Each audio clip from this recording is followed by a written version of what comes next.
Bienvenidos a nuestro segundo webinar del ciclo de charlas Gestión en tiempos de incertidumbre, impulsados por la Escuela de Alta Dirección de la Facultad de Administración y Negocios de la Universidad Autónoma de Chile. En esta ocasión, Jorge Monsalve Santandreu, docente de la Escuela de Alta Dirección y candidato a doctor en Gestión Avanzada de Empresas, MBA por la Universidad de Lleida, España, magíster en Dirección Estratégica de Recursos Humanos y Comportamiento Organizacional de la Universidad Católica de Chile, psicólogo de la Universidad Diego Portales, mentor y coach profesional certificado, con más de 18 años de experiencia acompañando a líderes y equipos en sus procesos de aprendizaje y desarrollo en empresas e instituciones, nos adentrará en el mundo del liderazgo personal. Así que, Jorge Monsalves, te dejo el pase y mucho éxito en esta charla. Estupendo, muchas gracias, Cristiana, y bienvenidos a todos. Un placer estar acá compartiendo en una nueva webinar este tema tan contingente que nos compete a todos, que es el manejo de esta incertidumbre que llegó para quedarse aparentemente. Bueno, y efectivamente estamos viviendo momentos muy vertiginosos y la idea de esta webinar es que conversemos respecto de qué manera podemos trabajar nuestro liderazgo personal para de una u otra forma enfrentar de una manera más efectiva este contexto que se nos viene y que está desde hace ya meses acompañándonos. Y lo primero que me interesa allí que pongamos en común, ¿no? Para que vayamos adentrándonos en esta comprensión del proceso de crisis y de qué manera nosotros, desde nuestras propias capacidades y competencias personales, podemos hacer frente a este nuevo escenario, es que convengamos que vamos a entender por crisis, y particularmente crisis personal, porque sin duda, más allá de que estamos viviendo una crisis que es a nivel global y que además veníamos arrastrando una crisis anterior, recuerden que venimos ya desde el mes de octubre viviendo el estallido social, que ya nos llenó de muchísima incertidumbre, y luego ya a mediados de marzo, viniendo ya la historia y noticias internacionales, pero todavía no nos tocaba el efecto COVID, en marzo nos golpea fuertemente, ya a mediados de ese mes empiezan a tomarse decisiones y empezamos ya el proceso de las cuarentenas. Esa crisis indudablemente que nos impacta de una u otra forma, nos lleva a muchos, porque cada uno de nosotros vive estos procesos de forma distinta a una crisis personal. Y a mí me encanta la definición que plantea allí el filósofo y psiquiatra alemán Karl Jasper, ¿no? Que plantea que la crisis personal y en general las crisis son momentos en donde una persona sufre un cambio súbito y del cual sale transformado. O sea, hay un impacto, hay un proceso en donde de una u otra manera hay un quiebre en nuestro continuo en la vida, y eso nos impacta y nos genera una oportunidad de transformación, en donde o surge una nueva resolución desde la perspectiva de Jasper, o viene la decadencia. Ustedes saben que las crisis o nos hacen crecer o nos destruyen. Sin duda que el ser humano es un ser eminentemente resiliente y por tanto siempre hay una oportunidad de crecimiento y de reinvención. Y lo que me encanta de esta definición que plantea Karl Jasper es lo que viene al final, ¿no? Que plantea como un punto de inflexión fundamental, que es que ahí viene el momento de una inevitable decisión que tiene que ver con cómo cada uno de nosotros, viviendo esas crisis que pueden ser de diferentes tipos. Hoy día estamos viviendo, insisto, una crisis global más una crisis local, social, pero las crisis son diversas y el tema está en que cada uno de nosotros debe ir viendo la manera como enfrenta dichas crisis, y allí viene un momento de tomar una decisión. Ahora, para que entendamos qué ocurre con nosotros, ¿no? Y cuál es el fenómeno que va sucediendo en nosotros y en nuestra forma de percibir la realidad, nuestra visión de mundo cuando estamos cursando por una crisis. Lógicamente, cuando viene un momento de incertidumbre, hay una sensación o percepción de parte de nosotros como seres humanos de una pérdida de control. Piensan que el control es una ilusión. En general, el control total no existe, ¿no? Y uno tiene un cierto grado de manejo de algunas variables externas, pero eminentemente el control pasa fuertemente por más bien un control interno que nos permite enfrentar de mejor forma esa incertidumbre respecto a las variables externas. Esa percepción o pérdida de control es lo que gatilla en nosotros una serie de pensamientos y emociones, ¿no? Entre ellas, indudablemente, el estrés. Estrés que es una reacción natural. El estrés en sí mismo no es algo negativo, sino que por el contrario es una reacción adaptativa del ser humano que nos ha permitido sobrevivir por miles de años. Y el problema está en que cuando las crisis son sostenidas, insisto, ya llevamos varios meses en esto, en donde se nos van sumando nuevos desafíos y nuevos escenarios aún más inciertos. El problema es cuando ese estrés empieza a volver sistemático y constante en el tiempo, ¿no? Usted sabe, cuando usted vive un proceso de estrés, hay un momento de activación que permite que uno reaccione y responda, ¿no? Que es justamente esta capacidad adaptativa del ser humano de reaccionar frente a alguna sensación de amenaza del entorno. Por tanto, es muy funcional.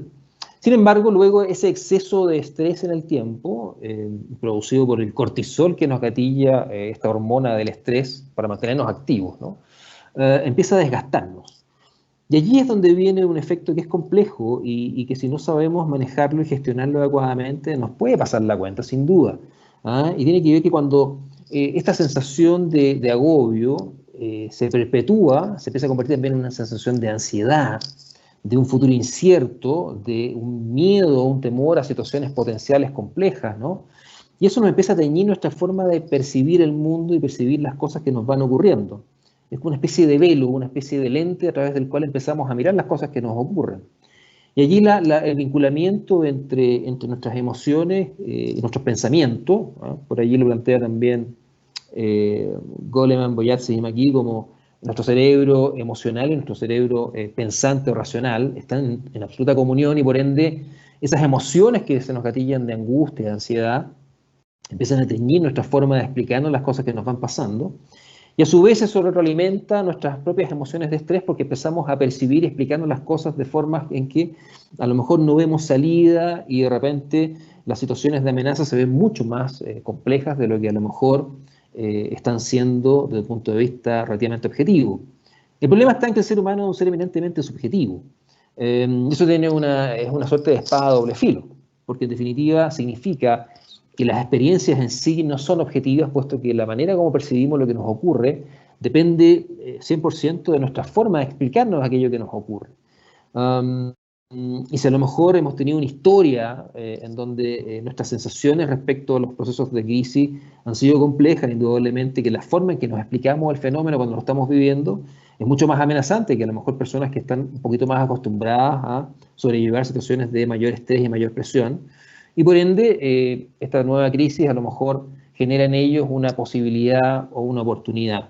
El punto está en que la reacción que tenemos frente a la crisis y la sensación de amenaza y el gatillante del estrés que es natural frente a esa sensación de amenaza es algo absolutamente natural, y que aflora en nosotros y que luego se expresa en nuestra forma de pensar, en nuestra forma de sentir y también en nuestra forma de estar, y particularmente a nivel del cuerpo. Usted sabe que las emociones son fisiológicas, no son psicológicas, y por tanto un exceso de permanencia de cierto tipo de emociones, que a lo mejor son muy desgastantes, empiezan también a impactarnos en nuestra salud, no solamente mental, sino que también en nuestra salud física, y de allí hay un sinfín de sintomatizaciones o somatizaciones también, como por ejemplo la psoriasis, el colon irritable, sensaciones de a lo mejor malestar o dolor de cabeza, problemas de insomnio o mal dormir. Todo esto se expresa. El ser humano es un sistema integral y por tanto los elementos vinculados a su forma de pensamiento, a su sistema emocional y a su corporalidad están muy vinculados unos con otros.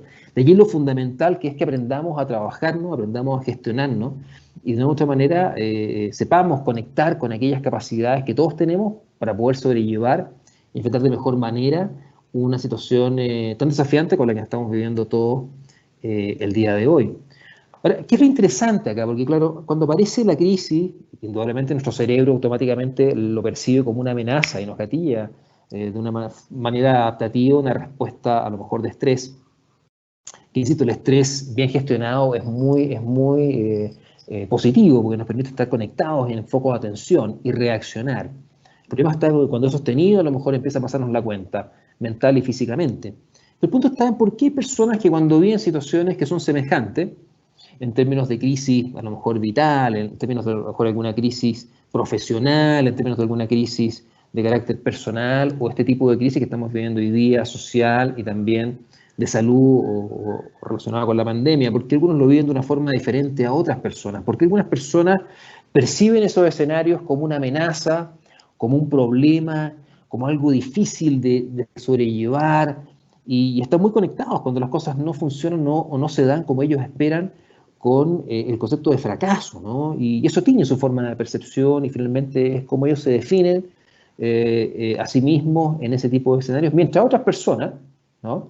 Igual que ellos, de carne y hueso, ven este tipo de escenarios o situaciones como una oportunidad, donde en vez de ver un problema o una limitante, ven una posibilidad, o donde algo que en vez de planteárselo como algo complejo, duro, difícil, se lo plantean como algo desafiante, o como de repente del error o del mal llamado fracaso, estas personas sacan aprendizaje, ¿no? Y generan nuevos recursos.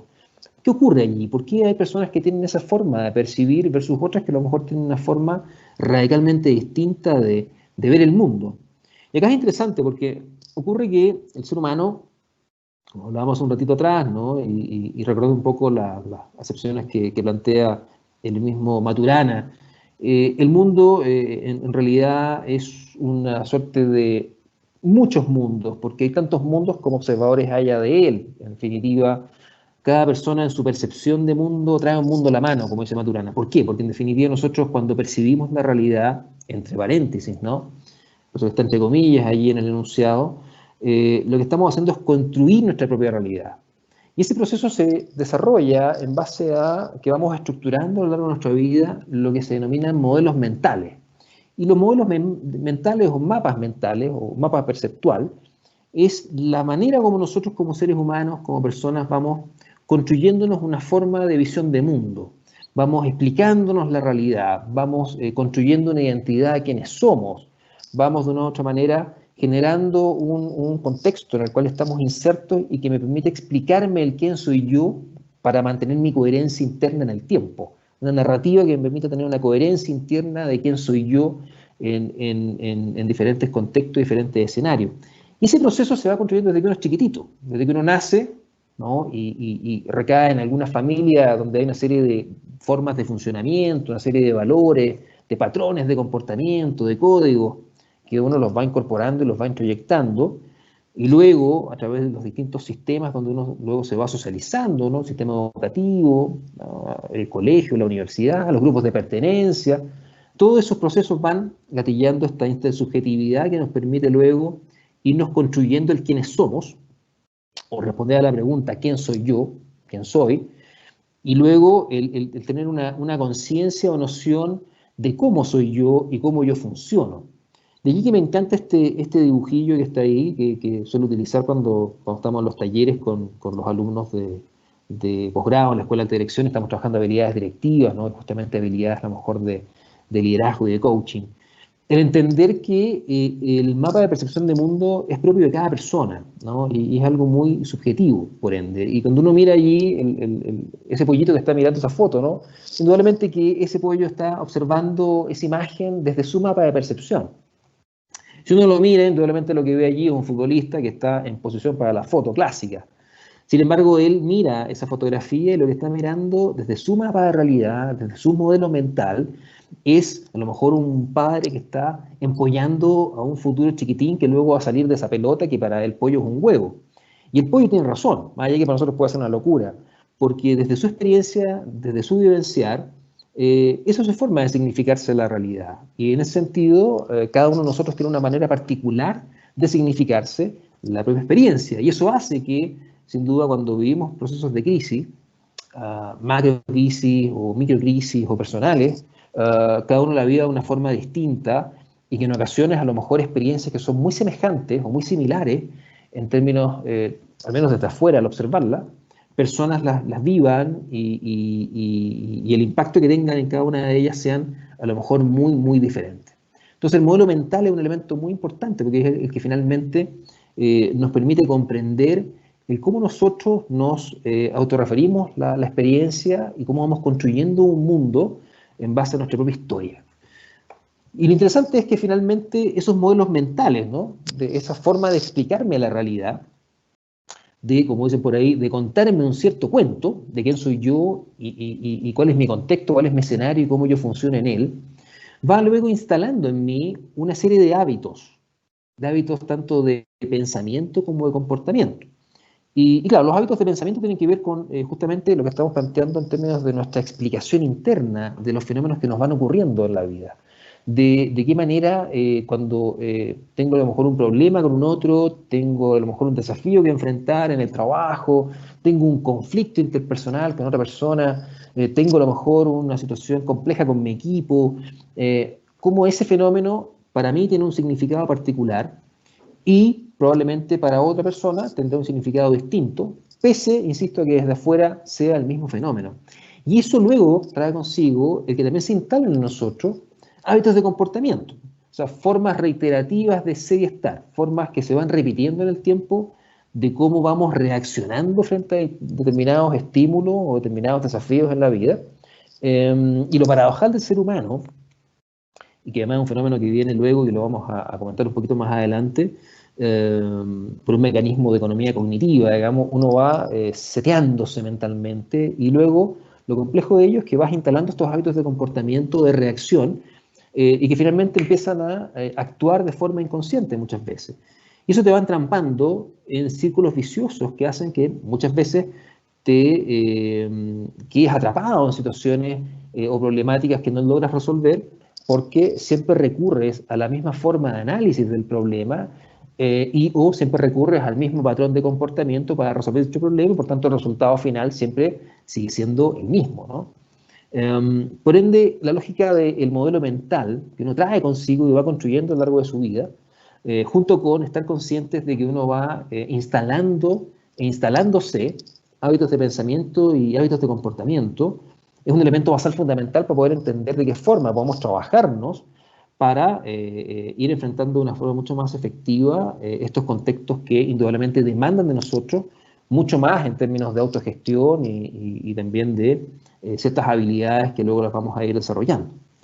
Y aquí viene la magia de toda esta cosa, porque aquí viene lo maravilloso que es nuestro cerebro y que, lo que la neurociencia nos ha regalado este último tiempo, y entender que nuestra capacidad cerebral, nuestra capacidad cognitiva, tiene una habilidad maravillosa, que es la neuroplasticidad.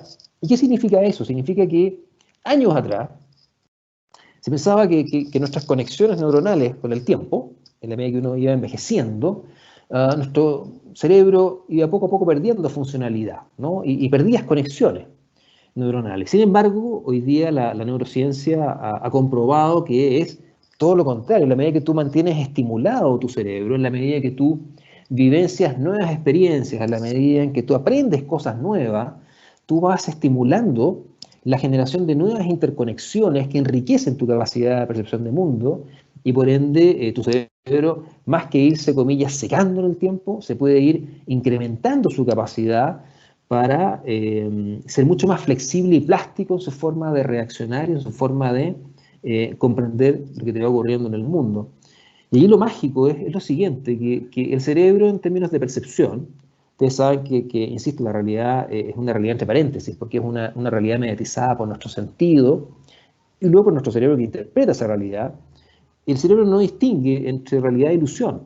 Por tanto, eso es una posibilidad y una oportunidad que nos permite muchas veces el resignificarnos la experiencia de una manera que sea mucho más constructiva, mucho más positiva y que nos permita expandirnos en vez de a lo mejor reprimirnos en nuestros procesos de desarrollo y de aprendizaje. Por tanto, la neuroplasticidad es una cosa maravillosa y que de una u otra forma nos abre un mundo de oportunidad y a la vez nos, comillas, obliga a hacernos cargo de nuestra responsabilidad personal, de justamente ya no poder justificarnos en nuestra historia, ya no poder justificarnos en nuestras vivencias, para de una u otra manera explicar el por qué somos así o el por qué reaccionamos de tal o cual manera.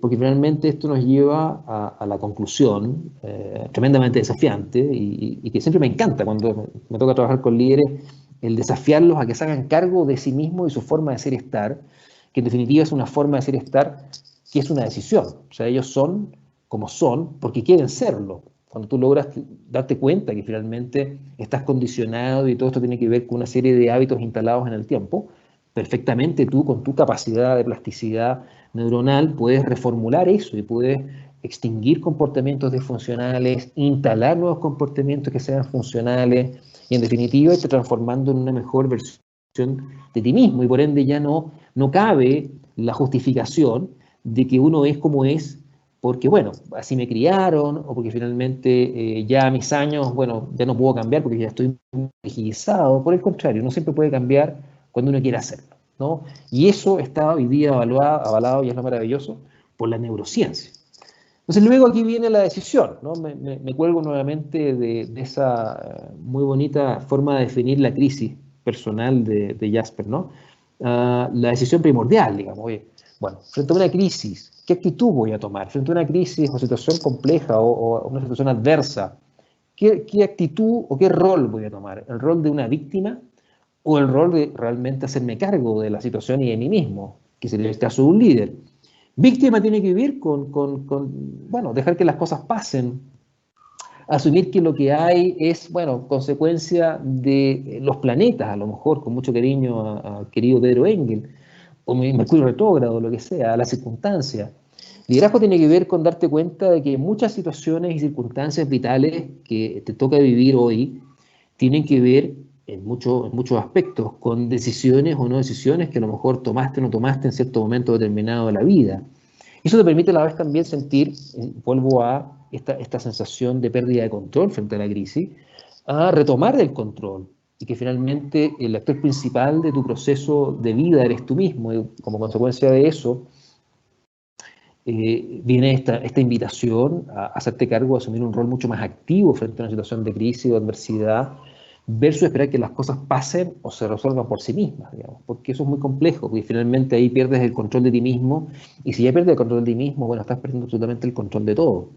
Entonces ahí la invitación es esa, cómo frente a la crisis, y dado que estamos dándonos cuenta, ¿no? Y nos estamos conectando a través, insisto, de la neurociencia, de esta maravillosa capacidad que tenemos todos los seres humanos de resignificarnos la experiencia, de una u otra manera, de poder reescribir la historia. Me gusta mucho plantear la propia percepción de uno mismo y un poco la pregunta que uno se hace muchas veces de quién es uno, que uno es como una especie de historia o libro que uno va escribiendo, ¿no? Y que hasta cierto grado hay un momento determinado en esa narrativa personal en donde a lo mejor otros van escribiendo la historia de nosotros. Cuando a lo mejor somos más chicos, cuando a lo mejor aún no hemos madurado, cuando a lo mejor somos niños todavía, dependemos de adultos, figuras significativas que determinan un poco nuestra percepción de mundo, antes de la adolescencia. De allí viene obviamente el quiebre de la adolescencia, que tiene que ver con buscar la propia identidad, algunos con mayor acento que otros.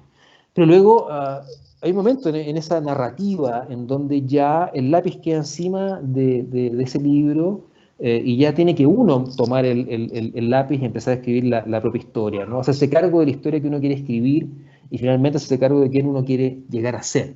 Eso es muy bonito como camino de desarrollo del liderazgo. Y cuando uno habla de liderazgo, uno suele como anclar esa capacidad fuertemente a lo externo, fuertemente a las competencias directivas, fuertemente a la capacidad del líder para influir en otros, para movilizar a otros hacia un objetivo, que claramente sí, son parte del ejercicio del liderazgo, y más cuando uno habla de liderazgo organizacional.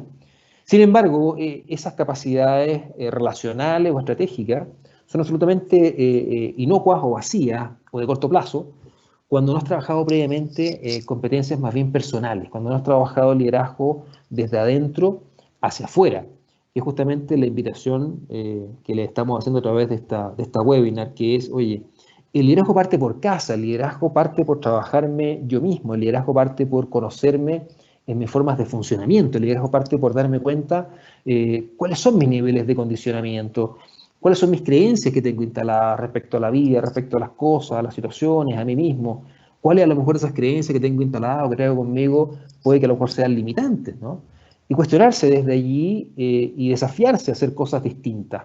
Entonces, ese desafío personal es el que permite luego el que el liderazgo aflore y se pueda expandir hacia otros, ¿no? Y ahí viene el ejercicio del liderazgo para con otros.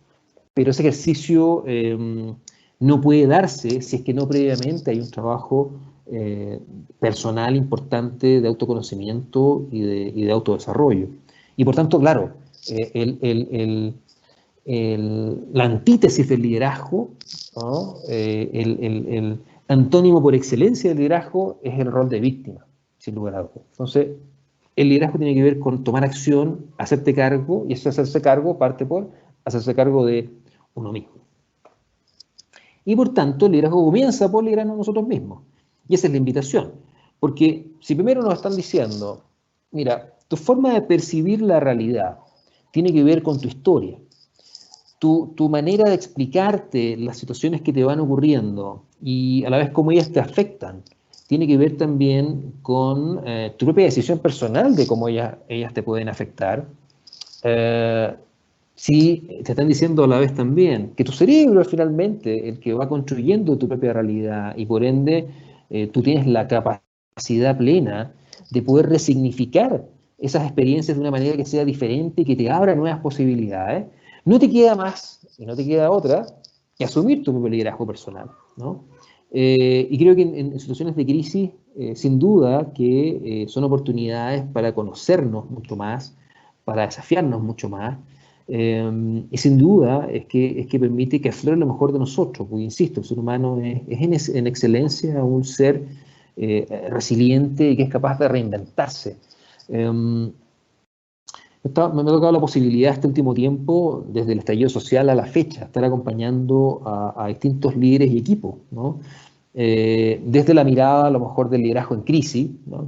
que es un apellido un poco forzado, porque por allí un académico de Columbia Business School, que Paul Ingram, manifiesta que finalmente las competencias del liderazgo en crisis son simplemente las competencias del liderazgo llevadas a un nuevo nivel de estándar de excelencia, digamos, porque te demandan mucho más como líder, tanto en tu propia autogestión como en tu capacidad de resonar emocionalmente con aquellos que te rodean. Pero me ha tocado acompañar allí a líderes y también a equipos de trabajo. Y sin duda, algo que uno puede sacar en común del proceso vivido es que este escenario, partiendo por el estallido social y pasando luego por el COVID y el fenómeno de la cuarentena, sumado a la dinámica de este teletrabajo forzado, y digo forzado porque es un trabajo a distancia que es en condiciones bastante adversas, digamos, porque finalmente uno está en un lugar que es la casa de uno, como estamos hoy día nosotros ahora, por ejemplo, y que se vuelve un lugar que psicogeográficamente va modificándose y cambiando de identidad, porque es por un lado tu hogar, tu casa, por otro lado se vuelve el homeschool, en la medida que puedes ir siguiendo un poco la demanda y el trote del trabajo escolar con tus hijos, se vuelve además tu home office, entonces finalmente este escenario es muy desafiante, y ahí lo que generan las personas es que de una u otra forma han logrado irse adaptando al fenómeno, con costos importantes, sin lugar a duda, con mucho costo inicial, físico, mental y de estrés, pero lo que han aprendido en general, y uno haciendo un pequeño muestreo de esas experiencias y esos conversatorios que uno tiene en ese tipo de acompañamientos y de intervenciones, en lo que son estos programas de liderazgo en crisis y también de procesos de acompañamiento, de autocuidado y bienestar, es que se han ido conectando con capacidades y competencias y recursos personales que a lo mejor en una situación de comillas normalidad o de pre-COVID o pre-crisis social, a lo mejor el escenario no habría demandado y por tanto no se habrían dado cuenta que poseían tales o cuales capacidades o consecuencias. Por tanto, ha habido un aprendizaje importante y un crecimiento que este contexto desafiante ha permitido que las personas que hemos estado viviendo este proceso de crisis nos vayamos dando cuenta de ciertas capacidades que a lo mejor no éramos tan conscientes que las teníamos. Entonces, hacernos cargo de nosotros es fundamental. Hacerte cargo de tu liderazgo personal es sin duda una invitación clave y crítica, y muchísimo más si es que tú quieres luego enfrentar y asumir roles de liderazgo formales con otros o también informales. Porque todo parte por casa, todo parte porque te trabajes a ti mismo y luego ese proceso va a reflejarse en cierto tipo de competencias y capacidades, tanto relacionales como estratégicas, en tu interacción con otros a nivel de equipo de trabajo y a nivel de las organizaciones. Entonces, ¿qué ocurre acá? ¿Cuáles son esas competencias que a lo mejor es importante trabajarlas, ¿no? Porque hacemos un pequeño raconto, nos hemos dado cuenta que el fenómeno de la crisis nos impacta, querámoslo o no, en mayor o menor medida, dependiendo de cada uno de nosotros y cómo cada uno de nosotros vivencia o experimenta el fenómeno de la crisis. A lo mejor para los que son mucho más extrovertidos, ¿no? Que es un perfil de persona que requiere mucha energía y recarga de energía a través de lo externo, de la interacción con otros, de la convivencia, de lo social. El aislamiento social tiene un costo altísimo, versus a lo mejor las personas que son más introvertidas y que en el fondo su carga energética viene más bien desde adentro y que se conectan más fácilmente con espacios de reflexión e introspección. Depende mucho de cada persona, depende mucho de su construcción y percepción de mundo y de su propia identidad, cómo esto afecta en mayor o menor medida. Pero lo que sí es compartido y es transversal es que en la medida que nos conozcamos mejor y que desarrollemos estas competencias fundamentales, y entre ellas está indudablemente nuestra capacidad de inteligencia emocional, vamos a poder sortear de mejor manera y vamos a salir fortalecidos, sin duda, del desafío que nos convoca a todos este proceso de pandemia. De allí, bueno, les comparto obviamente, siguiendo la línea de Goleman, ¿no? Un poquito su clásico libro de inteligencia emocional publicado en el año 95 y luego el año 2005, junto con Richard Boyatzis y Gianni McGee, publican en el 2013 Primary Leadership, que es un libro muy potente, un modelo muy interesante, con mucha data también, en donde hacen una conexión entre el ejercicio efectivo del liderazgo con el desarrollo de las competencias de la inteligencia emocional, ¿no? Tanto de las inteligencias que son intrapersonales como interpersonales y cómo eso impacta en la capacidad de gestión de un líder luego en el ejercicio real del rol. Y allí es importante en el manejo de la crisis y el liderazgo personal, sin duda, estas dos grandes categorías de competencias de la inteligencia emocional. Una que es la conciencia de uno mismo, que tiene que ver con, bueno, ¿qué tan capaz soy yo de darme cuenta o tomar conciencia de cómo me estoy sintiendo? ¿Qué tan capaz soy yo de ser consciente de qué manera esto me está afectando y en qué medida esto impacta en mi forma de a lo mejor reaccionar y desenvolverme en mi escenario y en mis contextos actuales? Sin duda hoy el contexto compartido por varios es, insisto, la casa, ¿no? Y en ese espacio uno comparte con la familia, con los niños, con la pareja, con quienes están en ese momento conviviendo. Y allí es interesante el hecho de que no todos tenemos esa capacidad a lo mejor de darnos cuenta de cómo estamos funcionando. Muchos desde la racionalidad del ser humano tratamos de decirnos que estamos bien, tratamos de decirnos que a lo mejor no estamos tan estresados, que tratamos de a lo mejor compensarnos diciendo que a lo mejor hay otros peor que nosotros, pero finalmente ahí es muy importante el que dado que uno está conviviendo con otras personas, el pedir feedback a esas personas. Yo creo que allí la conciencia de nuestras propias emociones y el darnos cuenta cómo las cosas nos afectan, tiene que ver mucho con la capacidad de poder pedir feedback muchas veces a otros que comparten con nosotros, que nos ven en ciertos contextos y ciertos espacios, en un escenario a lo mejor de normalidad, serán nuestros colegas de trabajo. La cultura del feedback es muy potente en términos de desarrollar liderazgos transversales, que parten por ser muy conscientes de nuestras propias fortalezas y nuestras oportunidades de mejora. Pero hoy día que estamos encerrados, sin duda, en nuestro grupo más cercano, son aquellos que nos pueden regalar feedback, que nos pueden enriquecer mucho la posibilidad de darnos cuenta realmente qué tanto nos está afectando este proceso y qué tanto no. Porque desde afuera los otros pueden percibir nosotros cambios en el comportamiento, modificaciones en nuestra actitud frente a la reacción de determinadas situaciones o circunstancias, y por ende es muy enriquecedor el que uno tenga ese tipo de conversaciones también con aquellos que hoy día conviven con nosotros y que de una u otra manera se vuelven también nuestro principal colchón, contenedor emocional.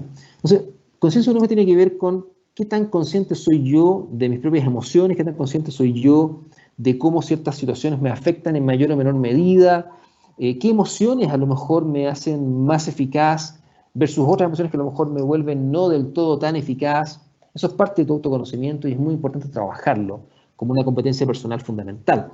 Luego, una adecuada valoración de uno mismo, digamos, y adecuada valoración tiene que ver con yo siempre le he dicho a la gente que nadie te va a querer más que tú mismo, ¿no? Y esa autoestima de la imagen personal es muy importante, esa valoración personal es muy importante, pero con un juicio crítico de realidad, vale decir, con una conciencia que no sobrevalore ni subvalore tus capacidades, pero que tengas claridad respecto de en qué eres bueno, cuáles son tus fortalezas, en qué te destacas, así como también en dónde a lo mejor te pierde el zapato y requieres apoyo y acompañamiento de otro en ese tipo de situaciones o circunstancias.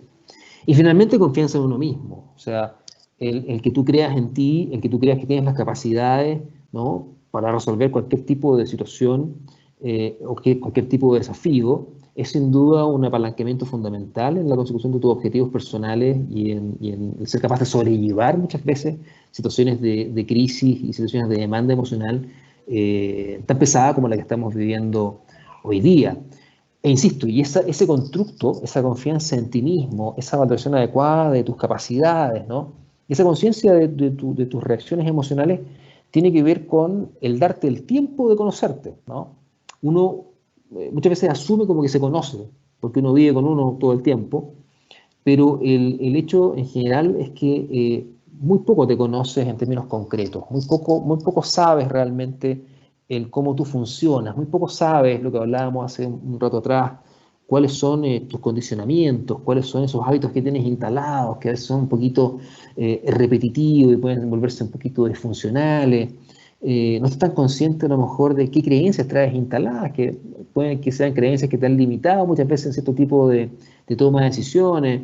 Y aquí se abre una oportunidad, ¿no? Una oportunidad de cuestionarte, una oportunidad de reinventarte y una oportunidad de a lo mejor ser y estar de una manera diferente a como sueles ser y estar. Y eso es muy bonito en términos de proceso de desarrollo personal y de liderazgo personal porque, insisto, tienes todas las herramientas, ¿no? Tanto especialmente en el hardware, si hablamos en el lenguaje informático de tu cerebro, para poder transformar tu forma de percepción del mundo y tu manera de percibirte a ti mismo. Y eso es muy potente. Y esa es una facultad que solamente tenemos los seres humanos, de poder reinventarnos nuestra forma de percibir la realidad y de poder resignificarnos la manera como experimentamos la vida, el mundo y a nosotros mismos. Eso es muy potente. Y la segunda competencia, sin duda, es la autogestión. ¿Ah? Y está directamente vinculada con la primera. ¿Ah? Cuando mucho del trabajo personal uno lo puede homologar también a los procesos de gestión o el management, ¿no? Y se dice muchas veces en management que si tú no tienes KPI, no tienes indicadores, no puedes gestionar porque si tú no mides, no puedes, por tanto, mejorar. En el trabajo personal es exactamente lo mismo. Si yo no tengo un proceso de autoconocimiento importante, si yo no me trabajo, no me doy el tiempo para estar conmigo, para conocerme, ya sea a través de procesos de introspección, ya sea, y lo recomiendo mucho, a través del feedback que me pueden dar otros, ¿ah? de cómo me perciben, cómo me ven. En ese espacio de feedback hay un ejercicio muy bonito, que también se los comparto, que se llama el mejor yo reflejado.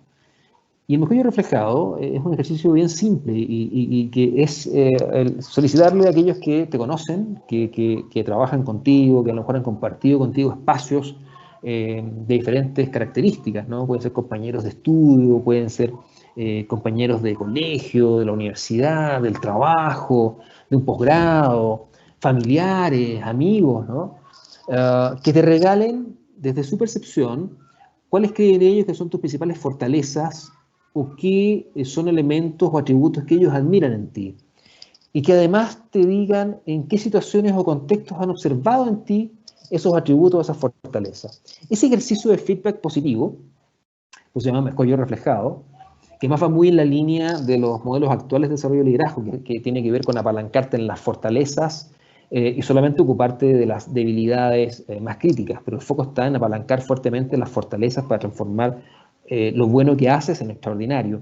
Ese ejercicio es muy potente porque te permite de una forma, comillas, empírica, más allá que todo esto se basa en percepción humana y obviamente hay un rasgo de subjetividad en ello, pero desde el punto de vista conductual te permite saber qué proyectas hacia afuera y cómo eso impacta en tu entorno y ese entorno te puede regalar esa percepción y eso enriquece muchísimo tu conciencia de ti mismo, así como la valoración adecuada de tus capacidades, de tus competencias y puede apalancar sin duda tu confianza personal, ¿no? Yo creo que cuando hemos desarrollado esos trabajos con líderes a través del mejor yo reflejado, es muy emotivo y muy potente, como queda muy anclado esas capacidades, esas fortalezas que el grupo de referencia destaca de la persona.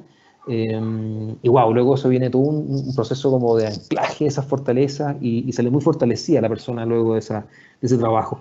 Y eso le permite luego justamente trabajar la segunda competencia del liderazgo personal, que es la autogestión. O sea, cómo luego, si yo soy consciente de cómo ciertos contextos, ciertas situaciones de cierto tipo de escenarios, cierto tipo de personas, cierto tipo de desafíos, cierto tipo de circunstancias me impactan emocionalmente, y soy consciente de mis fortalezas y mis oportunidades de mejora, así como también tengo una capacidad de confianza en mí mismo sólida, potente, bueno, me hago cargo ahora, por tanto, de eso. ¿Y qué significa hacerme cargo? Que si yo sé que ciertos contextos o escenarios que me desafían más que otros y por tanto gatillan en mí a lo mejor ciertas emociones que pueden llevar consigo algunas reacciones no del todo funcionales, o sea, a lo mejor uno con la rabia puede que no funcione tan bien, puede que otro con el miedo no funcione tan bien, puede que otro a lo mejor con la ansiedad no funcione tan bien. Las emociones son diversas, ¿no? Y no son buenas ni malas. Lo comillas negativo, positivo, funcional o disfuncional es la reacción que gatilla en mí luego esa emoción, más allá de sentirla. Porque la sensación de la emoción es simplemente una reacción adaptativa frente a una situación que está ocurriendo en el entorno. Me debo hacer cargo, por tanto, de eso, ¿no? Y ahí viene la autogestión. Oye, mi autocontrol emocional. ¿Qué tan capaz soy, por tanto, de, una vez que logro darme cuenta de lo que me está ocurriendo, una vez que logro conocerme mejor y me doy cuenta que hay ciertas emociones en donde a lo mejor no me manejo del todo tan efectivamente, bueno, me hago cargo de ello y por ende tomo control y a lo mejor si estoy en una situación de alguna discusión compleja en donde siento que hay una emoción de rabia que me está embargando y que en definitiva como me conozco mejor que antes, ya no salto tan rápidamente de la emoción a la conducta, a lo mejor pido un tiempo fuera y luego retomo esa discusión. Y eso es parte del autocontrol, es parte de ser capaz de expresar lo que estás sintiendo de una forma que sea funcional y adaptativa y siempre cuidando y manteniendo la relación con el otro. Transparencia, algo tan potente e importante. O sea, qué tan honesto soy conmigo mismo, qué tan íntegro soy, qué tanto me vendo pomada a mí mismo. ¿Ah? El trabajo personal y desarrollo personal y desarrollo del liderazgo personal, insisto, que es como la fase 1 o la competencia basal luego del liderazgo en términos del ejercicio del liderazgo a través de las competencias relacionales, estratégicas y demás. Pasa por un proceso de trabajo personal muy honesto, y en ese sentido, el ser muy congruente y consecuente con asumir realmente dónde uno le mete el zapato, dónde a lo mejor no es tan bueno y dónde sí lo es. Porque mientras más mecanismos de autoengaño uno utilice, menos efectividad luego vas a tener en el mundo real, porque vas a ser menos consciente de tus capacidades y por ende vas a tener menos capacidad de gestionarte de una forma que sea efectiva y funcional. Tanto transparencia es fundamental, integridad, coherencia, congruencia, ¿no? O sea, yo me comporto de acuerdo a cómo yo me manifiesto o de acuerdo a lo que yo digo y intento decir aquello que yo pienso, obviamente con criterio y obviamente con una conciencia adaptativa de donde me encuentro y con quien estoy conversando. Pero es mantener la coherencia y especialmente no pasarse goles uno mismo, que el ser humano tiende a hacerlo bastante para justamente cuidar su coherencia personal, su autoestima, y a veces no sentirse tan culpable en situaciones en que a lo mejor se ha comportado de una manera que no le es tan congruente con cómo él o ella cree o quieren ser, ¿no? Adaptabilidad, sin duda que es fundamental, y más en estos tiempos. ¿Cuál es tu capacidad de gestionar el cambio, partiendo por ti mismo? ¿Cuál es tu capacidad de desafiarte a hacer cosas nuevas? ¿Cuál es tu capacidad de asumir y entender hoy día que el contexto es un contexto dinámico y que si no te estás constantemente estimulando a desafiarte, a cuestionar lo que suele estar establecido, a cuestionar tus propias formas y prácticas de hacer las cosas para buscar nuevas maneras y ser mejor? Bueno, indudablemente cuando ocurra alguna situación de crisis como la que estamos viviendo o cuando esta continuidad se rompa, ¿no? O que se genere un quiebre, va a ser mucho más desafiante el poder sortear o manejarte en ese escenario que si te estás entrenando sistemáticamente en esa capacidad de adaptación y más que reaccionar al cambio, te vas transformando en un agente de cambio partiendo por uno mismo, ¿no? El foco en el logro es fundamental. Es tu capacidad de tener metas claras, de tener un sentido de propósito en la vida con mucha claridad de qué quieres ser, qué huella quieres dejar. El sentido vital es muy importante en todo este tipo de procesos, ¿no? Porque eso es como la llama interna que te moviliza a hacer las cosas, es la llama que te da sentido, independiente de que a lo mejor el contexto sea adverso, independiente que a lo mejor en ese andar para conseguir tus metas, bueno, se vayan cruzando de repente estos mal llamados fracasos, ¿no? O que desde la PNL se llaman resultados no esperados, porque son oportunidades de aprendizaje también. El foco en el logro es muy potente, muy importante y muy relevante en tu trabajo personal. Que sea una llama interna que viene contigo y que no dependa 100% de estímulos externos o de refuerzos externos. Porque si no es muy débil y frente a cualquier tipo de adversidad, esa movilización, ese motor interno se puede apagar y eso es muy complejo. Iniciativa, esa capacidad de proactividad de la persona, de actuar, de tomar acción. Liderazgo es tomar acción, liderazgo es hacerte cargo, y eso implica indudablemente iniciativa. Y optimismo, ¿no? Que esta capacidad de percibir las cosas desde un punto de vista positivo, el ver posibilidades en vez de ver solamente las limitaciones, el ver oportunidades en donde a lo mejor otros ven solamente dificultades y una nube negra. El optimismo es una decisión finalmente. Y un poco el mensaje es ese, cuando uno habla desde la neurociencia, uno habla desde esta construcción de mundo que tenemos nosotros los seres humanos como capacidad, que es maravillosa, te permite, ¿no? Más allá de lo racional de este análisis, el que desde lo emocional te conectes con ello y de otra manera te puedas reformular tu forma de percibir las cosas, ¿no? Y que hay que entenderlo no como una suerte de optimismo naïf, ¿no? O optimismo inocente, sino que es un optimismo real, positivo. De ver de qué forma esto que me está golpeando hoy día me va a volver más fuerte después. De darte cuenta cómo hoy día eres la persona que eres, producto de a lo mejor una serie de situaciones adversas, duras, una serie de dolores que a lo mejor te ha tocado vivir y que te han ido transformando en el ser humano íntegro que eres hoy. Esa visión de buscar la oportunidad en los fenómenos que van ocurriendo en el día a día y en las circunstancias que nos toca vivir son fundamentales para ir potenciando esta capacidad de autogestión, ¿no? Eso es muy importante. Entonces, el trabajar nuestra conciencia de uno mismo y nuestra autogestión son dos competencias basales críticas fundamentales desde el punto de vista de la inteligencia emocional para poder apalancar nuestro liderazgo personal y de una otra forma en ser capaces de irnos resignificando este tipo de circunstancias que nos toca vivir y entender que la manera como nos significamos la realidad finalmente depende de nosotros y no depende tanto del entorno, ¿no? Porque si no, lo complejo de esto es que ya a lo desafiante del entorno le sumas además limitaciones que puede que tú mismo te estés poniendo frente a la situación. Y eso no es la lógica es por el contrario, buscar en ti mismo recursos, oportunidades, fortalezas que te permitan reinventarte, que te permitan salir adelante y que por tanto te permitan salir fortalecido de toda esta experiencia que es esta crisis y que por tanto, y es más, es una pregunta que le he hecho a varios de mis coaches con los cuales estamos trabajando programas de coaching ahora en formato a distancia, y tiene que ver, bueno, luego de todo este proceso, luego que cuando volvamos a la mal llamada nueva normalidad, cuando, comillas, retomemos esos espacios que a lo mejor tuvimos que dejar hace meses atrás, ¿qué habrá mejorado en ti? ¿Qué habrá cambiado para mejor? ¿Qué crecimiento podrías decir que has logrado luego de todo este proceso? ¿O sigues siendo exactamente el mismo que entró a la pandemia, el que salió hoy día, ¿no? Entonces ahí viene el cuestionamiento. ¿Qué es lo que yo voy a sacar en limpio de todo esto, ¿no? Y ahí la posición, insisto, de víctima es la queja. De liderazgo es justamente el cuestionarte. Bueno, estoy enfrentando este escenario. No puedo no enfrentarlo, porque estamos todos insertos en la crisis. ¿Cómo me hago cargo de mí y cómo me hago cargo de mi contexto para sacar lo mejor de esta situación y salir fortalecido de esto?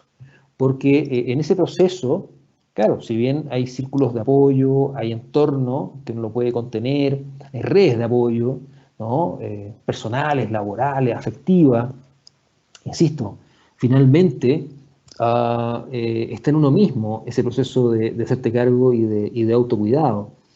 Además que un elemento fundamental también es entender que para poder sortear crisis, insisto, sean personales, sean laborales, sean transversales, como esta que estamos viviendo hoy día, un elemento fundamental es estar uno bien. Uno estando bien puede apoyar a otros. Uno estando bien puede acompañar a otros. Uno estando bien puede ser soporte de otros, ¿no?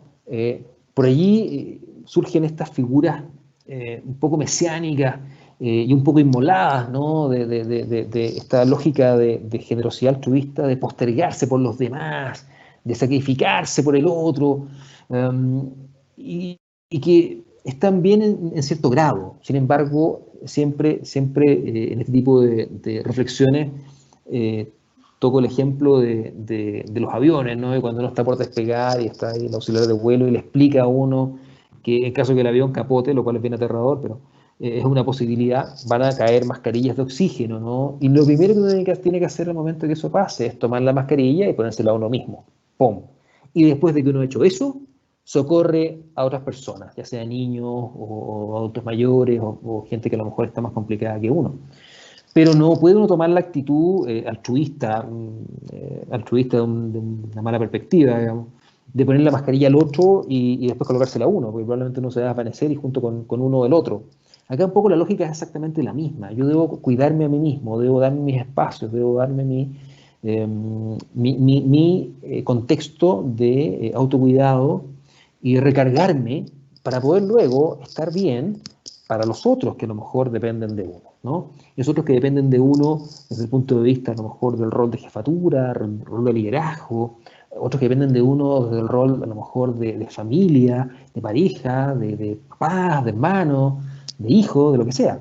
Y en ese sentido hay que ser muy consciente que en definitiva para poder acompañar a otros y ayudar a otros desde el punto de vista del liderazgo, a lo mejor. Es decir, el liderazgo además es una capacidad muy personal, es una capacidad transversal, no es simplemente una competencia directiva. El liderazgo es algo que uno trabaja con la persona en términos de integralidad, ¿no?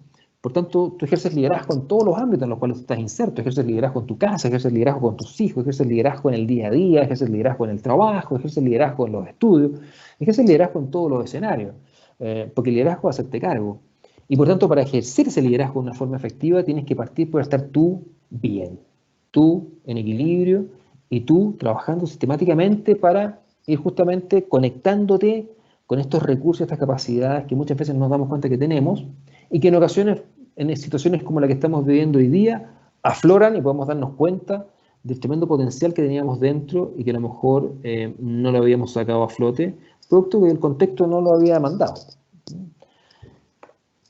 Ahora, cuando hablamos de resiliencia, uno no puede sino nombrar a Viktor Frankl, digamos, que nada más creó la logoterapia, luego su experiencia en los campos de concentración.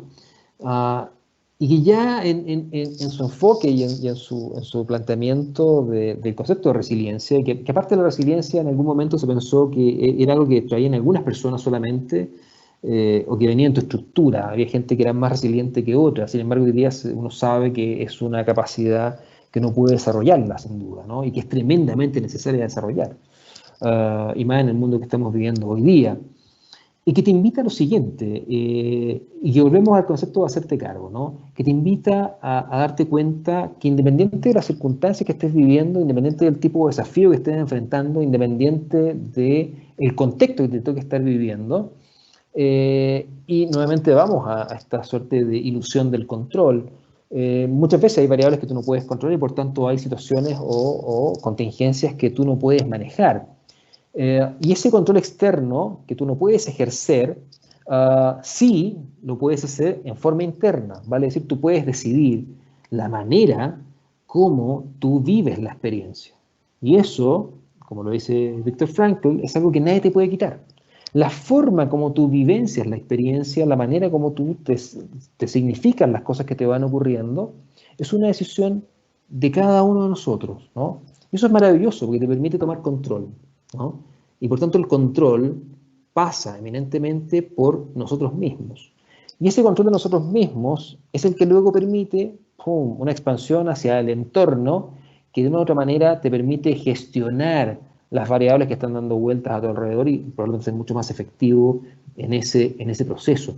Pero por ende la resiliencia es sin duda una capacidad crítica fundamental. Nos empezamos a conectarnos con, bueno, ¿qué tipo de capacidades debo trabajarme? ¿Qué tipo de competencias debo desarrollar para ser más efectivo en situaciones de crisis?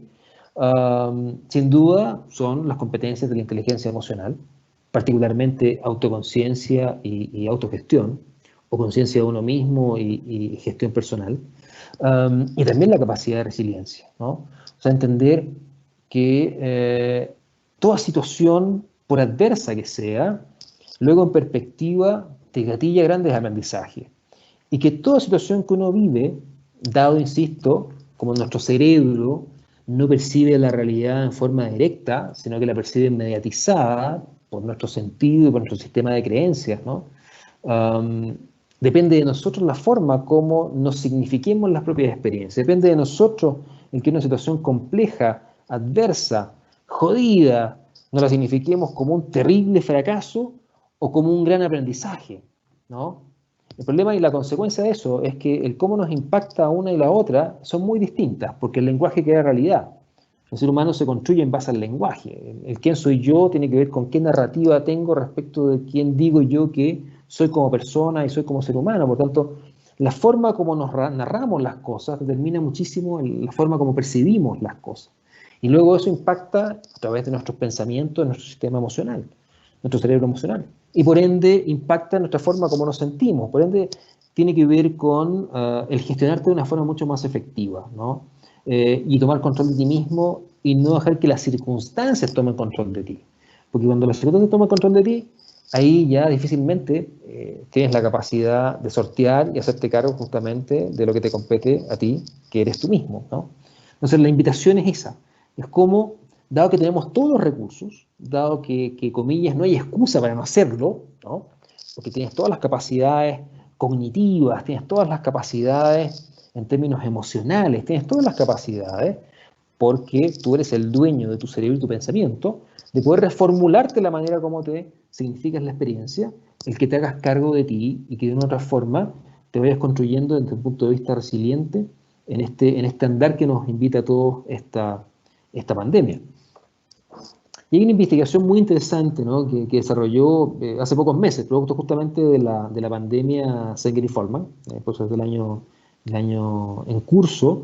Ellos son autores del libro El líder extraordinario, tienen muchísima data respecto a lo que es liderazgo efectivo y esta lógica o esta noción de desarrollar el liderazgo en base a fortaleza, más no en base a debilidad, que es como la vieja escuela, ¿no?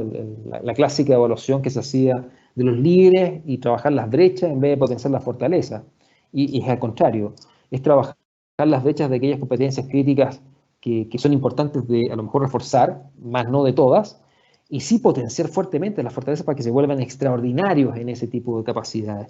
Bueno, ellos han hecho una serie de investigaciones para, uno, a través de un levantamiento que hicieron con un muestreo bastante importante de líderes de distintos tipos de organizaciones e instituciones, qué capacidad es la que hoy día, dada la crisis y dado el COVID, era una de las más importantes y más críticas, y justamente apareció la resiliencia como una de las competencias críticas más importantes, aparte de todas estas capacidades personales de autogestión que conversábamos hace un rato. Y lo interesante de esta investigación es que ellos plantean también ciertas estrategias que podemos nosotros utilizar para poder trabajar y desarrollar nuestra resiliencia. O sea, cómo volvernos más resilientes nosotros a través de nuestra propia experiencia, ¿no? Y número uno, que tiene que ver un poquito con los ciclos del duelo, ¿no? Es entender y aceptar el nuevo escenario, ¿no? Sin duda que uno ha vivido fases de un sinfín de emociones, ¿no? Ansiedad, miedo, mucho temor a lo mejor a este futuro incierto, rabia también, ¿no? Porque de repente uno espera ciertas situaciones, reacciones de algunas entidades, del gobierno, del mundo privado, de la banca. Si uno a lo mejor es pyme, es emprendedora, a lo mejor está esperando algunas medidas. Todo esto genera una sensación de una especie de vertiginosa montaña rusa de emociones, ¿no? Pero finalmente, un elemento crítico fundamental para entrar ya en la fase de resiliencia y empezar a estabilizarte para poder enfrentar de forma efectiva el escenario, es uno aceptar el escenario. O sea, estamos en un nuevo escenario. Lo que pensábamos que iba a ser, los que teníamos toda una planificación y proyección, a lo mejor en enero, febrero de 2020, eso ya no fue y no va a ser. Y hasta que no aceptas eso, no sueltas, ¿no? Esas emociones de rabia, de frustración, y esas emociones te anclan muchas veces y no te permiten ver posibilidades futuras porque sigues pensando en el pasado. Y eso es complejo, o sea, parte allí de las críticas que hacen también algunos otros pensadores como Jiddu Krishnamurti, digamos, o más actuales como Eckhart Tolle. Esta falta de capacidad del ser humano de repente está conectado con el presente, estar muy anclado al pasado, a lo que podría haber sido, esta cosa media depresiva, o muy anclado al futuro, a lo que va a ser más adelante, y uno funciona en base a lo que va a ser, más no funciona en base a lo que está haciendo. Acá hoy día es fundamental trabajar mucho el aquí y el ahora, el presente, el día a día, ¿no? Y en la medida que tú aceptas que hay un nuevo escenario, y que el escenario que iba a ser, por muy maravilloso que iba a ser a lo mejor para algunos, ya no lo va a ser más. Esa aceptación es fundamental para dar un paso ya a la resiliencia, ¿no? Para dar un paso a la calma, a sentarse, conectarse con lo que está ocurriendo, aceptar lo que está pasando y desde allí hacerte cargo hacia adelante. Eso es muy importante. Conectarse con el sentido y propósito de la vida también es muy importante. O sea, sin duda, cuando uno vive se llama un poco el periodo pre-COVID, claramente hay mucha gente que estaba viviendo en la vorágine del día a día, mucha gente que estaba funcionando en base a la tarea, a lo que hay que hacer. Pero la pregunta es, bueno, ¿cuánta de esa gente a lo mejor se ha preguntado o cuestionado cuál es su misión en la vida? ¿Cuál es la huella que quieren dejar? ¿Cuál es su trascendencia? ¿Qué marca quieren dejar a lo mejor en su trabajo? ¿Qué huella quieren dejar con sus hijos? ¿Cuál es tu misión personal? ¿Para qué estamos acá? Aparte de robar oxígeno y recursos naturales, digamos. Eso es muy importante trabajarlo, y trabajarlo desde chiquitito. Eso es interesante, ¿ah? Ojalá con los niños, a partir de muy chico, conectándolos con el tener en la vida un sentido de propósito, el tener en la vida un sentido de misión, de que están aquí por algo, de que no están aquí simplemente por estar, ¿no?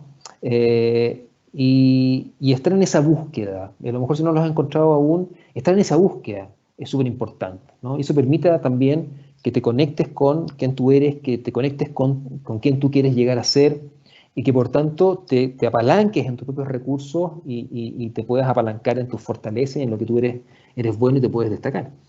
Tener una visión positiva de uno mismo, nuevamente esta visión optimista, pero no inocente, esta visión positiva de uno, pero realista, con conciencia de las fortalezas, así como también con conciencia de las propias debilidades y aquellas que son importantes de trabajar y mejorar, pero sí tener la conciencia de que uno es capaz de hacer las cosas cuando uno quiere hacerlas, ¿no?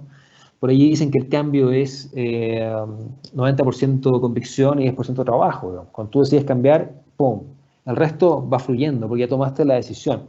Y el ser humano en ese sentido realmente es muy bueno para autosabotearse. Entonces hay que tener mucho cuidado en ese contexto, en darte cuenta de qué manera tú efectivamente tienes una visión positiva de ti, que sea realista y que te permita apalancar tu nueva forma de ser estar en este nuevo escenario a través de lo que tú eres bueno y a través de tus fortalezas y tus capacidades reales, ¿no? También ponerse desafíos y lograr metas. Usted sabe que parte importante del efecto del estrés, esta gatillante de hormona cortisol, digamos, y que en exceso empieza a generarte una sensación bastante compleja, ¿no? Porque sostenida en el tiempo es como cuando vas en un auto, en una subida y exiges el motor al máximo. Si lo haces un ratito no hay problema, digamos, y te responde. Pero si lo mantienes un buen rato puede que el motor se te funda. Acá pasa un poco lo mismo. Y allí es importante el buscar mecanismos para que generemos, para ir equilibrando todo este juego fisiológico que nos pasa frente a situaciones de estrés y situaciones de crisis. ¿Cómo vamos gatillando también un poquito de endorfinas, ¿no? Y generar endorfinas tampoco es tan difícil. Usted sabe que cuando uno sonríe, es un acto físico, es un gesto, uno empieza automáticamente a gatillar endorfina. Porque hay una triada que es corporalidad, emocionalidad y lenguaje, que está muy vinculada, y uno trabaja bastante eso en coaching, y que tú a través del lenguaje puedes modificar tus formas de sentir las emociones. Las emociones tiñen indudablemente tus formas de pensamiento y tu forma de narrarte o explicarte las circunstancias y la realidad. Las emociones tiñen también tu actitud física, te afectan físicamente, para bien y también para mal, cuando empiezas a somatizar, cuando estás con altos niveles de estrés. Tu actitud corporal también gatilla antiemociones, ¿no? Es distinto que tú te pares frente a una situación, ¿no? Como digo yo, pecho paloma, digamos, y con mucha confianza en ti, eso gatilla automáticamente una sensación interna distinta a si te presentas frente a una situación físicamente decaído con los brazos abajo. Todo esto está muy vinculado una cosa con la otra. Por tanto, el que gatillemos endorfinas es un desafío muy bonito y que se gatilla de formas muy simples. Una es sonriendo, otra es logrando metas y poniendo desafíos, otra haciendo ejercicio. Todo esto es parte del autocuidado. Cuando conversábamos un ratito, lo relevante que es que uno esté bien para poder estar bien con otros, para que uno esté bien para poder estar bien para el equipo, para que uno esté bien para poder estar bien para la familia, para la pareja, para quienes a uno le importan, para quienes uno ama y lo aman a uno. Entonces, eso de ponerse desafíos y lograr metas de corto plazo y tampoco metas tan sofisticadas, son metas chicas, ¿no? Metas pequeñas. Y más hoy día que estamos encerrados y que estamos en esta cuarentena, en donde a lo mejor hay ciertas cosas que uno había postergado, que uno a lo mejor había dejado de lado, y de repente es el momento de tomarlas y asumirlas y llevarlas a cabo. Y eso puede que de repente lograr una pequeña meta, como arreglar alguna cosa particular doméstica en la casa, wow, te llena de alegría y eso te inyecta endorfina y eso te baja los niveles de estrés, ¿no? Insisto, esto es parte de conocerse y cómo uno a través de diferentes estrategias, porque son muy personales, uno puede irse conectando con uno mismo y uno se puede ir trabajando para ir de una u otra manera acompañándose. Uno nunca está solo, uno siempre está con uno mismo. El punto está en que uno aproveche ese estar con uno mismo para cuidarse y para, de una u otra manera, trabajarse y ir transformándose en esa mejor versión que cada uno puede llegar a ser. Ayudar a otros, sin duda que es fundamental. O sea, la sensación de ayuda para con otros es algo que llena mucho desde la trascendencia y es también algo que llena mucho en términos de gatillar también la sensación de bienestar, que viene a contrarrestar las sensaciones de estrés, ¿no? Esta sensación de agobio o de angustia.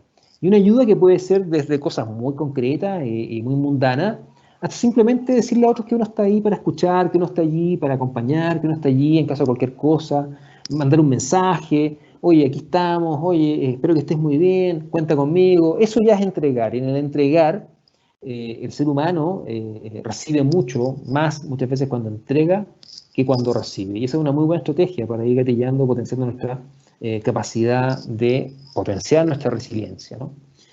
Y también abrirse nuevas perspectivas y nuevos puntos de vista, el aprender cosas nuevas, el leer cosas que a lo mejor uno nunca lee, el abrirse a experiencias diferentes. Todo eso estimula, y volvemos a las perspectivas de la neurociencia, a que nuestro cerebro se salga y piense fuera de la caja, que nuestro cerebro se estimule a través de la generación de nuevos espacios a los que no está acostumbrado y que por ende gatillen en él nuevas conexiones que de una u otra forma lo hagan más plástico y eso permita que se nos enriquezcan nuestros puntos de vista respecto a la situación que estamos cursando y respecto a cómo vamos de una u otra manera navegando en este contexto de incertidumbre, ¿no? Y por tanto, el mensaje para ir cerrando esta webinar, que tenía como foco el concentrarnos en este concepto de liderazgo personal, que insisto, es bien poco abordado porque uno suele trabajar sistemáticamente o suele asociar liderazgo con esta cosa externa del líder y el grupo, digamos, ¿no? El líder y el grupo que atribuye el liderazgo al líder y que lo siguen, más no se detiene muchas veces en una fase que es previa y que es basal, que es, bueno, qué ocurre con el líder en sí mismo, qué ocurre con el líder y él o ella, y qué ocurre con su autogestión, con su capacidad de crecimiento, de aprendizaje, de resiliencia, de desafiarse, de volverse la mejor versión de sí, antes de a lo mejor asumir ese rol de liderazgo para con otros. Y por tanto, allí la invitación es un poco la cita que les regalo al final de Joan Brocas, que dice, tú eres el artista que pinta su propio cuadro, porque finalmente tú tienes el lienzo allí, puede que hasta cierto grado en tu vida otros hayan ido pintando con ciertos tonos, ciertos colores, ¿no? Ciertos dibujos, ciertos recuerdos, cierta historia, pero sin duda que hay un momento determinado en la vida en que uno tiene que tomar las riendas de la propia existencia y desde ese lugar, y luego, con el pincel allí de tu lienzo vital, pintando efectivamente el cuadro que tú quieres llegar a ser en términos personales y como líder en el futuro. Así que con ello les agradezco mucho esta invitación, este espacio, y quedo atento y ansioso de compartir y responder las preguntas que puedan haber surgido a lo largo de esta webinar. Cristian. Muchas gracias, Jorge. Excelente presentación. Hay algunas preguntas. Dice, bueno, lo más valioso en estos tiempos es tener la capacidad de encontrar oportunidades en lo desafiante del entorno. Eso es el qué. Mi pregunta, ¿cuál es el cómo?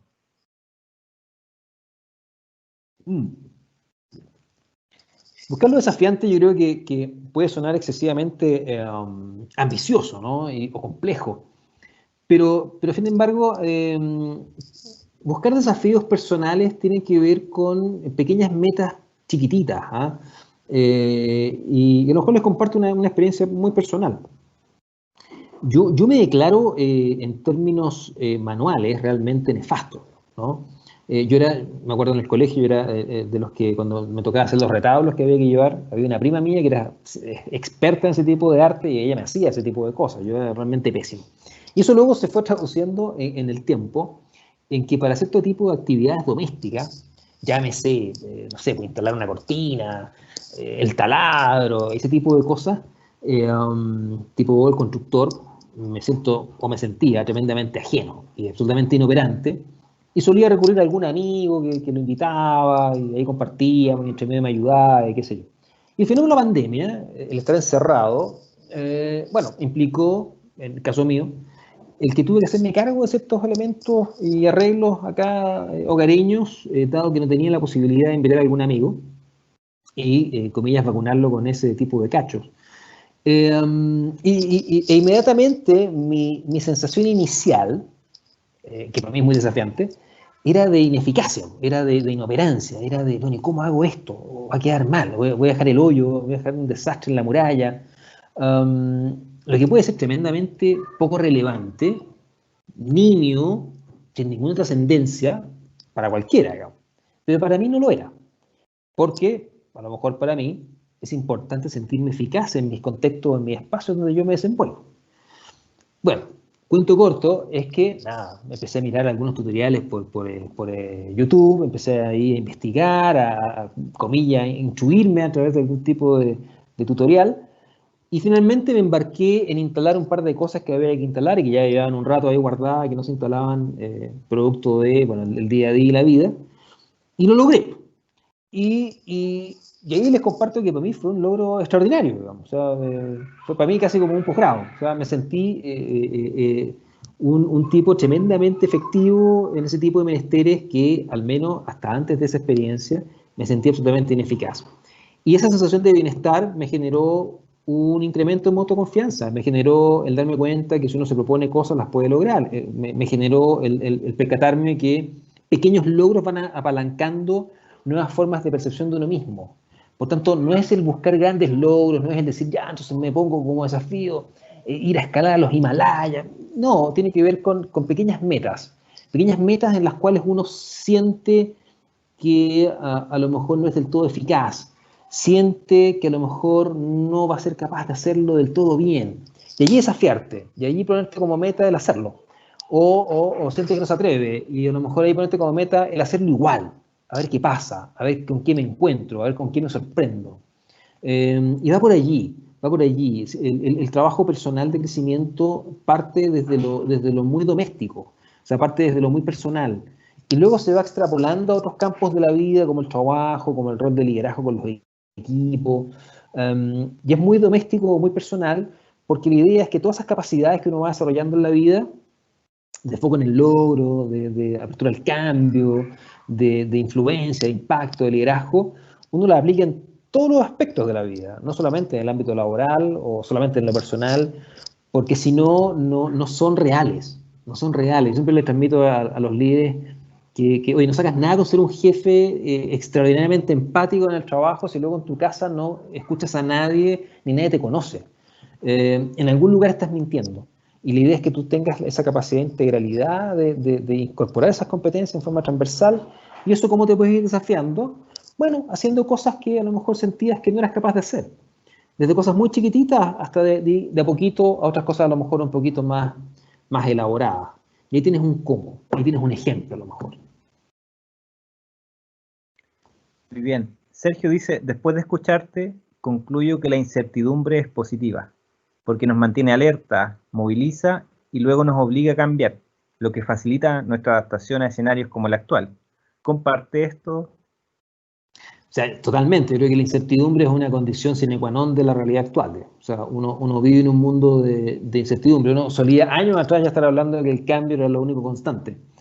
Pero hoy día la incertidumbre, y más en estos entornos que nos toca hoy día navegar, estos entornos VUCA, ¿no? Son volátiles, inciertos, complejos, ambiguos. La incertidumbre es parte de las variables del escenario y por ende uno tiene que aprender a navegar en ese mar de incertidumbre. Y efectivamente, pues, ese mar de incertidumbre te mantiene atento. Lo que importa es que ese estar atento, que tiene que ver con ciertos niveles a lo mejor de estrés, pero estrés adaptativo, lo gestiones bien. Y te des cuenta cuando a lo mejor esos niveles a lo mejor de estrés se elevan demasiado y tienes que trabajar y bajar un poquito. Pero yo creo que claramente el escenario actual, y que creo y siento más allá de lo que pase luego aquí 8 meses más, o cuando aparezca la vacuna del COVID, o lo que ocurra, o lo que sea luego en el periodo post-COVID, la incertidumbre va a ser una variable que va a caracterizar nuestro entorno, y por ende tenemos que entrenarnos en el funcionamiento en base a la incertidumbre. Por eso que el único espacio de certeza humana no está afuera, está adentro. Por eso que el único espacio de control real está adentro, no afuera, porque afuera hay un sinfín de variables que uno no puede controlar.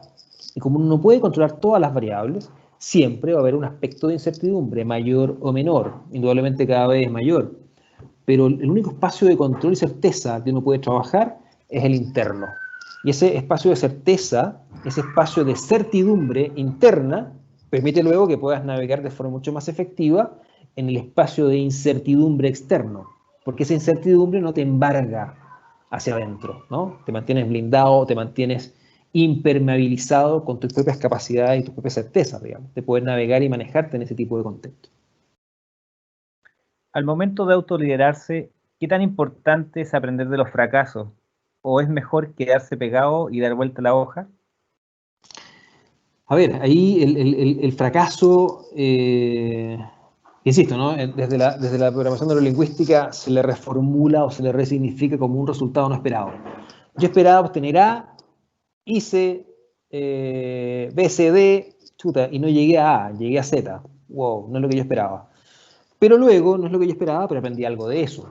Entonces, efectivamente, de los fracasos hay que aprender. Son espacios de aprendizaje que te permiten darte cuenta qué es lo que funciona y qué es lo que no, pero también te permiten conocerte a ti mismo, te permiten saber de qué estás hecho, ¿no? Yo creo que de allí es lo interesante cuando, por ejemplo, los headhunters buscan directivos, buscan ejecutivos para altas posiciones. Parte de las preguntas que les hacen también es esa. ¿Usted alguna vez ha fracasado? Y claro, si alguien dice, no, yo nunca he fracasado, bueno, puede que tenga un grave problema porque no sabemos cómo va a funcionar o cómo va a reaccionar cuando fracase. Mientras que otros que sí han fracasado y que han visto ese fracaso como una oportunidad de aprendizaje, volvemos a los dos tonos que teníamos, ¿no? Fracaso, aprendizaje. Nube negra, sol, arcoíris. La lógica es esa, oye, cómo yo del fracaso, de aquello que no funcionó, de aquello que no resultó, de aquello que no obtuve, en ese proceso que emprendí para lograr ello, que no logré, bueno, ¿qué aprendí en ese andar? ¿Qué aprendí en ese proceso? ¿Qué me permitiría luego, a lo mejor, tomar nuevas acciones? ¿Qué me permitiría, a lo mejor, hacer algo diferente? ¿Qué me permitiría reflexionar y, a lo mejor, dejar de hacer ciertas cosas que suelo hacer y que no me permiten conseguir lo que quiero conseguir? Y ahí viene el cuestionamiento personal, ¿no? Por tanto, el fracaso es una invitación al cuestionamiento personal, pero constructivo, con cariño, no con autoflagelación ni con un silicio en la pierna, sino que con cariño, con afecto, con desafío, pero con cariño personal hacia uno mismo. Entonces sí, es una tremenda oportunidad de aprendizaje el fracaso y siempre hay que tomarlo así, como una posibilidad de aprendizaje y crecimiento que me permite luego ser mejor de lo que ya era antes de ese fracaso. Que yo digo son como heridas de guerra que uno va trayendo, ¿no? Mientras más heridas de guerra tienes, bueno, tienes más experiencia en el campo de batalla. Entonces, para la siguiente batalla ya vienes con un background distinto y con una expertise diferente a lo que fue a lo mejor esa, comillas, mal llamada derrota que tuviste en la batalla anterior. ¿Qué pasa si tu equipo frustra tu sensación de eficaz, pese a que sientes serlo? Si tú eres parte de un equipo, estoy un poco interpretando la queja de la persona, digamos. Si eres parte de un equipo y tú te sientes eficaz, y sin embargo tu sensación es que el equipo no es del todo eficaz y que a lo mejor el equipo no te permite serlo, ¿no? Un poco por ahí. creo que allí hay un espacio de conversación. Yo creo que cuando uno habla de liderazgo, profesor, es tan interesante el tema del liderazgo en general. Y siempre cuando partimos los procesos de acompañamiento, y lo mismo ocurre cuando hacemos los talleres de habilidades directivas ahí con los muchachos cuando ingresan a los posgrados, ¿no? A los MBA o al máster en dirección de recursos humanos o dirección de proyectos, es entender que uno debe partir por casa. Cuando tú te enfrentas a una situación en la cual tú sientes que podrías entregar mucho más, en la cual tú sientes que podrías impactar mucho más, en la cual tú sientes que podrías sentirte mejor, en la cual tú sientes que a lo mejor no estás aplicando todas tus competencias y todos tus talentos, no por comillas culpa tuya, sino que por culpa de otros, ahí la pregunta es, bueno, ¿y qué tanto hay de ti en que esos otros no te dejen ser lo que tú quieres llegar a ser? Esto es como un boomerang, ¿no? Siempre la responsabilidad recae en uno mismo. Entonces ahí el cuestionamiento es, bueno, ¿qué es lo que has hecho? ¿De qué te has hecho cargo en esa interacción con ese equipo, en las conversaciones con el equipo, en las conversaciones con cada uno, en las conversaciones con la jefatura? Asumo a lo mejor que él o ella no es jefatura. ¿Qué conversaciones han ocurrido allí para poder de una u otra forma plasmar esa inquietud que tienes de querer entregar más? ¿Qué tanto a lo mejor has conversado con esos otros de qué es lo que ellos necesitan a lo mejor para poder sentirse más efectivos, a lo mejor sentirse más eficaces, más comprometidos? Porque luego viene ahí la oportunidad de hacerte cargo tú de tu liderazgo personal y de tu autoridad personal para ver de qué forma tu contexto lo puedes modificar desde cambios en ti, y más no quedarte esperando que los otros cambien, porque si no, efectivamente, ese cambio nunca va a ocurrir. Entonces hay una invitación allí a tener nuevos tipos de conversaciones con los colegas y con los miembros del equipo, a tener nuevos tipos de conversaciones, a lo mejor con la jefatura. Y que si a lo mejor él o ella es jefatura del equipo, bueno, hay más todavía responsabilidad en términos de tener ese tipo de conversaciones que abran nuevas posibilidades, ¿no? Pero siempre desde un diálogo que sea constructivo, que sea colaborativo y que sea apreciativo desde lo positivo, porque eso abre posibilidad. Cuando uno va al choque y plantea desde lo negativo, cierra posibilidad y eso no genera crecimiento. ¿Cómo por este medio puedo demostrar que estoy bien y que los estudiantes lo sientan y se sumen a los desafíos de aprender? ¡Wow! Yo creo que este medio, y lo conversaba en la mañana, que estábamos ahí en un taller a distancia, este medio de distanciamiento social tiene como dos aristas, digamos. Uno, que efectivamente estamos más distantes, más lejanos, y de otra forma, si bien estamos conectados a través de la pantalla y estamos viendo los rostros de todos, esa lectura implica mayor demanda de parte de quien está interactuando para poder leer bien cómo está el otro, digamos. Pero también tener un espacio de intimidad para con los otros, ya sea miembros de equipo, ya sea alumnos, ya sea académicos, profesores, líderes, jefes, que antes no estaba, porque cuando uno está en rol, si uno es profesor, por ejemplo, uno llega a la sala, se instala allí, están los alumnos ya sentados, y ese es el setting desde donde uno ejerce el rol de profesor y el rol de alumno. Hoy día no, hoy día es un espacio distinto, en donde a lo mejor el profesor muestra parte de su intimidad y lo mismo pasa con los alumnos. Entonces allí, de parte del profesor, y homologo el rol del profesor al rol del líder, a lo mejor de los equipos, tiene que ver con el darte cuenta de la responsabilidad que implica ese ejercicio de liderazgo de siempre estar preocupado y preguntar el cómo se sienten cada uno de los que son parte de ese colectivo o esa comunidad de aprendizaje o de ese equipo de trabajo. Y allí los diálogos son súper relevantes, de darse tiempos para eso, darse tiempos para preguntar cómo están, cómo se sienten, de transmitirle también cómo uno se siente, el cómo uno está, de transmitir esa energía positiva, de transmitir ahí volvemos al entregar, buenas vibras, una visión optimista del futuro, y que es parte del rol de los profesores, digamos, que tenemos la comillas responsabilidad de sembrar, pero fuertemente de cosechar el talento que ya está allí en todas estas personas que son los alumnos. Entonces allí el desafío tiene que ver con el darse los tiempos para tener las conversaciones respecto a los temas que hoy día son críticos e importantes y que parten fundamentalmente por cómo estamos como personas. Y luego entrar en materia, sea gestión, sea los contenidos, porque luego lo primero permite asentar la efectividad de lo segundo.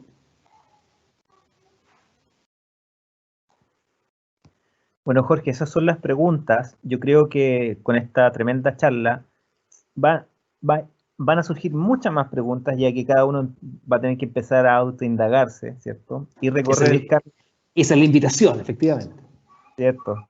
Que también tenemos, para quien esté muy interesado en este tema y poder desarrollarse a sí mismo y también desarrollar en la dirección de otro, están los programas donde tú eres profesor también, magíster en dirección de recursos humanos. Hay algunos comentarios de felicitaciones, de agradecimientos que te dan también las personas por esta tremenda charla. Y a ver, me parece que